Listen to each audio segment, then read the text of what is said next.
E eu empenhado em crescer, empenhado em evoluir, mas um dia meu irmão me liga.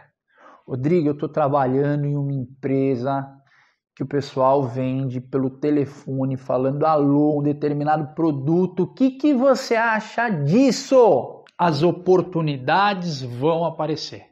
As oportunidades aparecem, as ligações aparecem, os convites aparecem. Só que eles só aparecem para quem está posicionado para receber elas.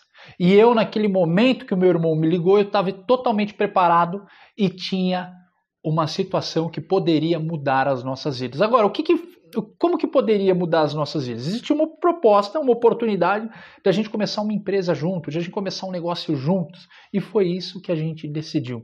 A primeira empresa que nós criamos, o nome se chamava Mega Brinque, era uma empresa que comercializava brinquedos de grande porte, e meu irmão, através de uma oportunidade que ele tinha, de um emprego que ele tinha, de uma observação que ele tinha, através de um convite que ele fez, para quem ele confiava, para quem ele acreditava. As oportunidades só vão aparecer para você se tiver outra pessoa que confia em você, se tiver outra pessoa que acredita. Hoje, na minha vida, aparecem milhares de oportunidades todos os dias. As pessoas querem me dar empresas de graça. Mas por que isso? Porque as pessoas precisam do Rodrigo. Hoje as pessoas entendem que o Rodrigo é importante. Lembra aquele Rodrigo lá da roda de samba, das rodinhas de música, de malabarismo, e que era um cara que tinha números, mas não tinha, talvez, disciplina? O Rodrigo já era outro. O Rodrigo já tinha disciplina, o Rodrigo já tinha aprendido muita coisa, o Rodrigo já tinha apanhado da vida, apanhado da selva de pedra chamado São Paulo, e o Rodrigo estava preparado para receber aquelas oportunidades. Então, muitas vezes a gente fala assim, mas a oportunidade não aparece. Talvez a oportunidade não aparece para você porque você não está preparado para a oportunidade. Mas sorte não existe. Mas será que a sorte não existe, ou será que aquilo que vem da sorte, que a gente acha que vem da sorte, não apareceu porque a gente não se preparou para receber, para a sorte pingar? A sorte pingou na minha vida. Meu irmão me chamou, Rodrigo, eu tenho uma oportunidade que, sem a gente saber, iria mudar o meu destino completamente. E aí começa uma longa história, começa uma história de dois jovens juntos, sem recurso nenhum, porque, de novo, eu ganhava muito pouco ainda. Mais do que ganhava pouco, eu gastava tudo aquilo que eu ganhava. Essa é uma verdade. Então, quando a gente fala, você ganhava pouco? Não, eu ganhava até relativamente comparado a um gerente comercial, mas era um cara que não juntava os recursos. Na época, vamos falar o seguinte, nos dias de hoje, eu ganhava R$3.000. Então, os meus recursos eram para pagar aluguel, eu tinha entrado numa universidade a fazer economia, na época eu larguei fazer economia numa universidade em São Paulo, tinha um custo, tinha os custos como qualquer outro jovem tem, eu tinha 23 anos, mas a oportunidade bateu. E o que a gente precisava para essa oportunidade? Poxa, eu não tenho dinheiro, Felipe, eu não tenho grana, você tem grana? Eu também não tenho. A gente tem vontade, vamos estudar isso. Vamos entender quem faz, quem não faz. Então, a primeira empresa a gente ia vender brinquedos de grande porte. Meu irmão veio com uma ideia de produzir. Eu falei, Felipe, produção não. Vamos vender. Porque se a gente não tem dinheiro, como que a gente compra uma máquina? Se a gente não tem dinheiro, e aí vem um outro aprendizado. Peraí, às vezes você quer a cadeia inteira do processo, mas ganha dinheiro quem vende. Ganha dinheiro quem sabe vender. Ganha dinheiro quem sabe comercializar. Às vezes o próprio fabricante não está ganhando dinheiro. Aí vem um cara que é tão bom no comercial, que tem tantas estratégias no comercial para vender o produto daquele determinado fabricante e ganha dinheiro. Então a gente montou um business plan, que é um planejamento de negócio, um plano de negócio. Hoje eu falo bonito, business plan. Na época eu nem sabia o que era business plan. Aliás, na época o Malemar falava o português, mas tinha muita vontade. Muita vontade. É lógico que a gente brinca, mas a vontade sempre superou qualquer outro obstáculo. E aí, o que a gente faz? Vamos procurar fornecedores, vamos procurar alguém que a gente... mas a gente não tem estrutura, a gente não tem local, mas a gente tem vontade, a gente tem sonho. Mas quem vai vender pra gente sem dinheiro? Peraí, quanto que a gente tem? Então, eu não posso dizer que eu comecei do zero a minha vida, porque na época meu irmão estava saindo de uma empresa com rescisão, ele tinha R$5.000, eu praticamente tinha muito pouco e quase nada, e eu tinha um contato com uma pessoa que tinha uma agência de comunicação. Essa pessoa, eu nunca esqueço o nome dessa agência, chamava Laboro Comunicação, de uma pessoa chamada Tatiane. E a Tati falou, Rodrigo, eu vou fazer um negócio diferente para você. Na época, para criar o primeiro site, eu falei, puxa, Felipe, vamos vender na internet? O que você acha? Vamos vender na internet. Para todo mundo que a gente falava, há 11, 12 anos atrás, eu estou falando isso em 2008, todo mundo que a gente falava, mas vocês são malucos. Mas quem que vende na internet? Brinquedos de grande porte, produto que custa 5, 6 mil reais, playgrounds, aqueles tobogãs, aquelas camas elásticas que você conhece. Ninguém vende isso. Não, nós vamos vender. Nós vamos vender pela internet, nós vamos vender esse produto. E eu lembro que quando a gente contratou a Tati Anne com o recurso que a gente tinha um recurso de 5 mil reais, a Tati fez um site, era um site institucional, ele nem tinha um site de vendas, mas uma coisa eu tinha muito claro na minha cabeça, a gente tinha quase nada de recurso. E eu me lembrei de uma frase, tá, do Henry Ford, que é uma frase muito importante. Se eu tiver só um único dólar na minha vida, eu vou investir em comunicação, vou investir em marketing. E o único recurso que a gente tinha, nós investimos total na comunicação, para criar um site. Aliás, talvez a gente até errou, porque quando a gente terminou o investimento, a gente tinha um site, a gente tinha um fornecedor, tem várias histórias, a gente tinha um fornecedor, tinha buscado fornecedor, mas a gente não tinha o quê? O dinheiro para as pessoas chegarem até o nosso site. E aí que entra uma outra história, mas antes disso, veio vários processos. Peraí, onde que a gente começa uma empresa? A gente não tem uma sede. Meu irmão estava morando no interior, eu já estava em São Paulo, conforme a história anterior, trouxe meu irmão para São Paulo, mas onde a gente vai morar com pouco recurso? A gente precisa investir na empresa. E toda empresa de grandes pessoas que eu conheço, um dia essas grandes pessoas passaram por algum sacrifício. Poxa, vamos morar num lugar simples, bem simples. A gente encontrou uma casa de uma mulher chamada Udinete, na zona leste de São Paulo, próximo à Avenida Anhangamelo. E essa casa ela não era simplesmente uma casa, ela era um porão. Era uma casa que abrigou a gente durante um período, inclusive o período que a gente estava planejando o negócio, mas que era literalmente porão. Eu me lembro que tinha uma escada do lado esquerdo. Nessa casa você descia a escada e tinham 2 cômodos, era um quarto e uma cozinha e um banheiro, era exatamente isso, foi assim que comecei a nossa primeira empresa, foi assim. Agora, como que você convence alguém em um porão? Como que você convence alguém para te vender em um porão?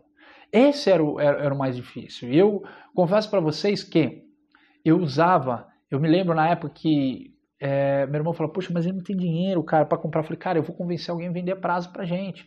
Mas como? Deixa comigo. E eu me lembro que eu trabalhava do lado de um hotel na Avenida Ibirapuera, em São Paulo, e eu me lembro perfeitamente. Eu recebi os fornecedores no lobby desse hotel, né? No lobby para fazer, olha, eu tô aqui, meu escritório é próximo aqui, não era tão próximo assim, mas meu escritório é próximo assim. Como eu trabalhava do lado desse hotel, eu sempre frequentei, tomava muito café da manhã e recebia os fornecedores. Teve até um momento muito engraçado, que como eu ainda estava trabalhando, durante o business plan, durante o plano de negócio que a gente estava conduzindo, eu ainda estava trabalhando na empresa do Rodrigo Bom Tempo. Então, em alguns intervalos eu recebia outras pessoas para fazer reunião. E tinha um grupo de pessoas que a gente se reunia das 7 às 8. Essa história é muito engraçada, eu não podia... Das 7 às 8 tinha um grupo de empresários que a gente se reunia. E o que acontecia? Esse grupo de empresários era para fazer networking. É um grupo de negócio, não vou fazer propaganda desse grupo de networking, existe até hoje. Eu participei de um dos primeiros grupos de network dessa empresa, que é uma empresa norte-americana que veio para o Brasil. Eu era funcionário da empresa do Rodrigo Bom Tempo, mas representava a empresa dele. E eu lembro que eu marquei uma reunião, a gente tinha um café da manhã das 7 às 8 com uma série de executivos, e eu tinha um compromisso às 8 horas com um fornecedor chamado Jorge Seriani. Esse cara é meu amigo até hoje. Ele tinha uma empresa, ele com os irmãos dele, uma empresa de fabricação, que fabricava alguns brinquedos. E o Jorge está até em outro segmento, um cara espetacular, meu amigo hoje. O Jorge chegou lá. E eu me lembro que o Jorge ele era um cara mais simples na época. Todo mundo evolui. Você vai conversar com o Jorge hoje, pelo amor de Deus, o cara é avião. Ele está num segmento de prótese capilar, um cara monstro. O dia que você procurar ele na internet, faço questão de, no meu documentário aqui, de contando a minha história, contar esse episódio, porque esse episódio para mim foi um marco. Talvez para ele também foi um marco, porque quando a gente acredita em muita coisa, as coisas acontecem. E eu lembro que 8 horas da manhã o Jorge chegando, o Jorge era um cara mais simples, e eu já trabalhava praticamente de terno, de gravata, mas trabalhava para os outros. O Jorge era dono da própria empresa. E aí ele chegou uma série de pessoas me cumprimentando, até mais, Rodrigo, até mais, um grande abraço. E aí ele sentou comigo e ele falou assim, Rodrigo, quem são essas pessoas? Eu falei, essas pessoas são executivos da empresa que vai comprar o produto, que está escolhendo fornecedores para comprar determinados produtos para que a gente possa revender. Ou seja, eu criei uma impressão que todas aquelas pessoas trabalhavam na mesma empresa, que eu também trabalhava naquela empresa e que eu precisava o quê? Jorge, eu preciso de preço e de prazo. Sabe por quê? Porque a gente vai vir para dominar o Brasil. Se você não me entregar preço e prazo, possivelmente eu vou fechar com o seu concorrente. Eu nem conheci os concorrentes dele. Aliás, talvez ele foi o primeiro fabricante que sentou na minha mesa. Sabe o que aconteceu? Quando eu estava chegando na minha casa, depois de 2 ônibus lotados, ele me manda uma tabela de preço. O prazo era para começar a pagar 30, 60 e 90 e um preço espetacular que a gente podia concorrer com o mercado. Bingo! Bingo! Tenho o primeiro fornecedor. Só que eu dei muita sorte no primeiro fornecedor. Você acha que todo mundo quis vender para mim? Você acha que todo mundo quis me atender? Você acha que as pessoas não quiseram visitar a minha empresa? Lógico que quiseram. É lógico que muita gente não quis vender para mim. De cada sim que eu ouvi, de um sim que eu ouvi 10 nãos. Qual o aprendizado? Para ouvir um sim tem que ouvir não.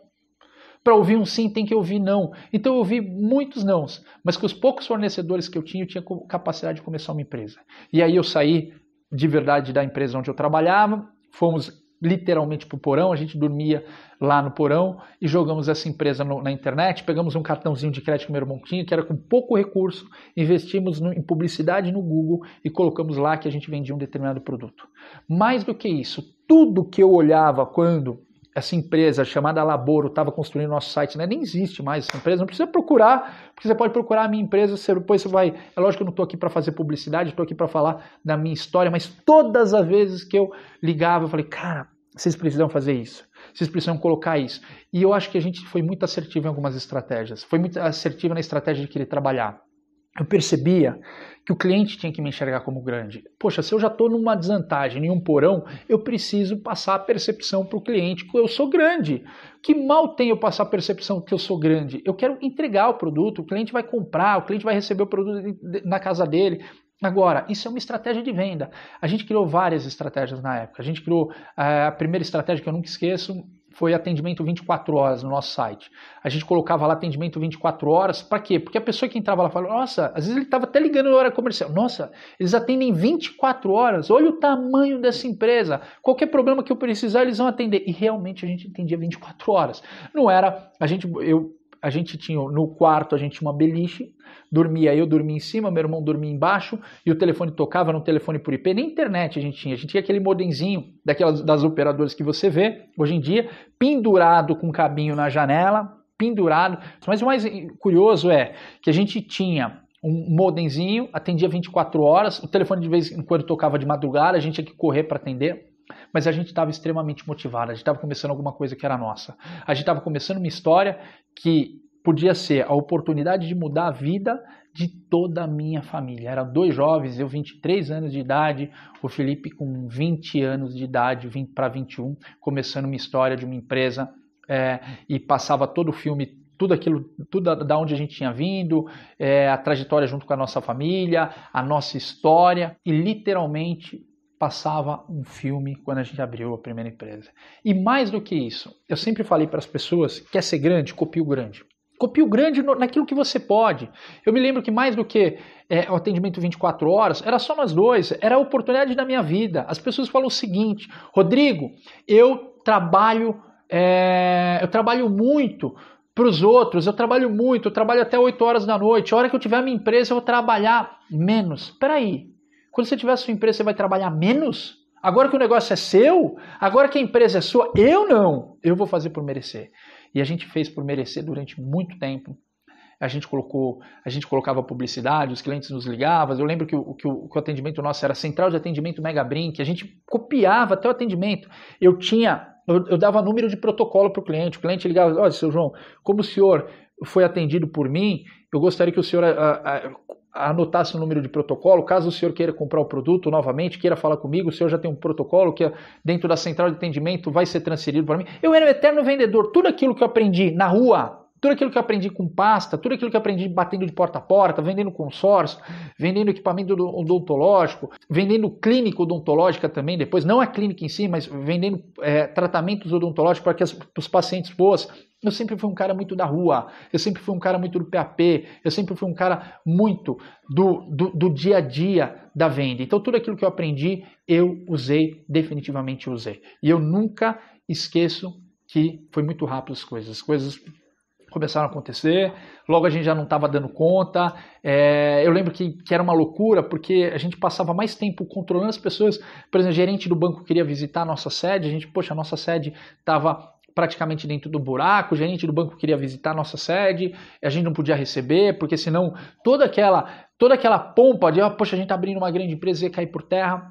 E eu nunca esqueço também uma história, o contador nos chamando e falando, olha, quanto vocês querem faturar por mês? E a gente falou assim, quanto vocês querem faturar? A pergunta não foi por mês, quanto vocês querem faturar? Eu nunca esqueço.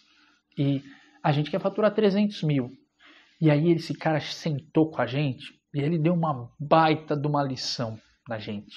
Olha, vocês são 2 garotos, eu respeito muito o sonho de vocês, respeito muito a vontade, mas para quem está começando a faturar 300 mil reais por ano na internet, é uma loucura. Então, eu falei, peraí, não é por ano não, é por mês. Aí que ele deu risada, foi embora, continuou sendo contador nosso, na época, nos cobrou lá embaixo porque ele achava que não ia ter trabalho, e no 3º mês a gente já estava faturando mais de 800 mil reais por mês. Em 3 meses a gente faturava 800 mil reais dentro de um porão, carregando caixa. Mas a gente não estava preocupado com isso não. A motivação nossa era o resultado, quando pingava uma vendinha lá, plim! Pô, vendeu, era uma alegria. E eu me lembro, a primeira funcionária que a gente contratou, dela era a Juliana. A gente falou, poxa, a gente precisa chamar alguém para trabalhar aqui. Mas como que a gente contrata alguém dentro de um porão? Sei, vamos chamar, vai que a pessoa queira. E eu lembro dela chegando, na primeira entrevista, ela chegou, eu acho que quando ela olhou assim, que era poxa, mas aonde é a empresa? Não, a empresa é aqui, desce aqui e tal. A mulher se assustou, a mulher falou, meu Deus do céu, cara, o pessoal tem uma empresa no buraco. Mas ela veio trabalhar com a gente. Depois a gente, dentro desse porão, a gente chegou a ter 8 funcionários dentro de um porão. Aí a gente tinha uma segunda parte, que é essa mulher, que era o Det Odinet, eu não lembro bem o nome dela. Essa segunda parte desse porão era, na verdade, 2 habitações do mesmo tamanho. A pessoa que estava lá saiu, nós assumimos também, acho que a gente pagava R$250 de aluguel na época, R$300, 150 por cada espaço, era o que a gente podia, era o que a gente tinha, mas as coisas começaram a fazer assim. E muito aprendizado veio dessa empresa, muito aprendizado. Para 2 meninos que começou a ganhar 800 mil reais, eu faturar 800 mil reais, faturar não é ganhar. Então quando a gente olhava na nossa conta, poxa, esse mês vendeu 800 mil reais. E aí a gente já estava mudando de sede, aí muita coisa acontecendo, e começou, eu confesso para você que naquele primeiro momento, para mim, nunca, jamais me subiu a cabeça, poxa, eu não sou mais o mesmo, não, isso nunca. Mas confesso que para mim, eu falei assim, poxa, que gostoso ver dinheiro, que gostoso poder usufruir. A primeira coisa que eu e meu irmão fez, eu nunca esqueço, meu irmão logo, quando o negócio começou a embalar, ele comprou um carro. E aí eu fiquei um pouco namorando, fiquei esperando um pouco, eu tava assim, cara, eu tava numa dificuldade imensa na época, porque eu já tinha vindo, eu já estava vindo arrastado dos momentos que eu era colaborador, porque meu custo era muito alto para viver em São Paulo. Então eu esperei um pouquinho, logo em seguida eu nunca esqueço, quando lançou o Ford Fusion, na época eu fui lá e comprei um Ford Fusion zerinho, e a gente não tinha nem garagem para guardar. Essa história é muito engraçada, porque a empresa, na verdade, eu nunca esqueço, você tinha próximo assim, lugares que pessoas que traficavam drogas, assim, próximos da gente, numa pracinha, e eu chegando de carro importado na frente de uma empresa que saíam sacos de bolinha, que saíam uns brinquedos lá, que você não entendia nada, e eu chegando de carro importado, eu tinha até medo, falei, poxa, o que as pessoas vão achar, o que carregam aqui? Mas a verdade é que a gente estava trabalhando, a verdade é que a gente não tinha nem garagem, a gente foi atropelando as coisas, a gente foi morar em lugares melhores. Por quê? Porque a gente, estamos ganhando dinheiro, estamos prosperando, as coisas estão acontecendo, só que não é assim, no empreendedorismo não é assim. Eu acho que toda a jornada que demorou para mim abrir a minha primeira empresa, né, eu também tinha a jornada de aprendizado em negócio, também tinha. Eu lembro muito que a gente era muito comercial extremamente aqui, a gente vendia absurdamente. Mas quando a gente falava administrativo, quando a gente falava tributário, jurídico, essas coisas não tinha. Então, 2 jovens começando um negócio, sem base, Mas na raça. Perguntava pra gente, olhava pra gente, trabalhava segunda a segunda, super motivado, só que faltava muita coisa. Eu me lembro que na primeira conta que a gente parou para fazer, que eu parei para fazer, que eu falei assim, quanto a gente ganha efetivamente? Não tinha sistema, não tinha nada. Eu passava o protocolo, mas a gente não tinha nada. Entregava, claro, o produto para os clientes. Mas quanto que a gente está ganhando? Qual é a nossa margem de lucro? Quanto que é a sua margem de lucro? Eu nunca esqueço que o dia que eu parei para fazer conta, com um carro importado na frente, morando num baita num lugar, não sei o que, eu descobri e tirei 2 lições da minha vida. Talvez as maiores lições. Vender não tem nada a ver com ganhar dinheiro. Essa foi a primeira lição. Agora, não fica jamais sem dinheiro quem sabe vender. Rodrigo, por que você está me falando essa lição? Por que você está falando isso tudo? Pelo simples motivo. Quando eu parei para fazer as contas, eu descobri que a gente não ganhava dinheiro. Eu descobri que a gente perdia dinheiro. Exatamente. Lembra o prazo do Jorge? 30, 60, 90? O que acontecia? O Jorge me dava um prazo. Estou dando um exemplo do Jorge, entre outros fornecedores. E aí o prazo vinha 30, 60, 90. O que acontecia com a gente? A gente recebia à vista. Então a gente não fazia conta. Custo financeiro, custo de logística, custo tributário, custo administrativo, custo de pessoas, a gente faz uma conta muito superficial. Olha, eu vendi por tanto, comprei por Y, tem um custo financeiro de mais isso, e é esse o custo. E no final a gente perdia dinheiro. Eu me lembro que quando a gente começou a fazer a primeira conta nossa, a gente tinha um rombo numa empresa em um ano de R$1 milhão. Significava que a gente estava perdendo R$100 mil por mês. Eu quase entrei em desespero e eu olhava para aquilo. Aí você começa a pensar, peraí, como que você sai disso? Na primeira empresa, achando que você está milionário, achando que você ganha muito dinheiro. Como que sai de um momento difícil? Como que você acha que eu saí?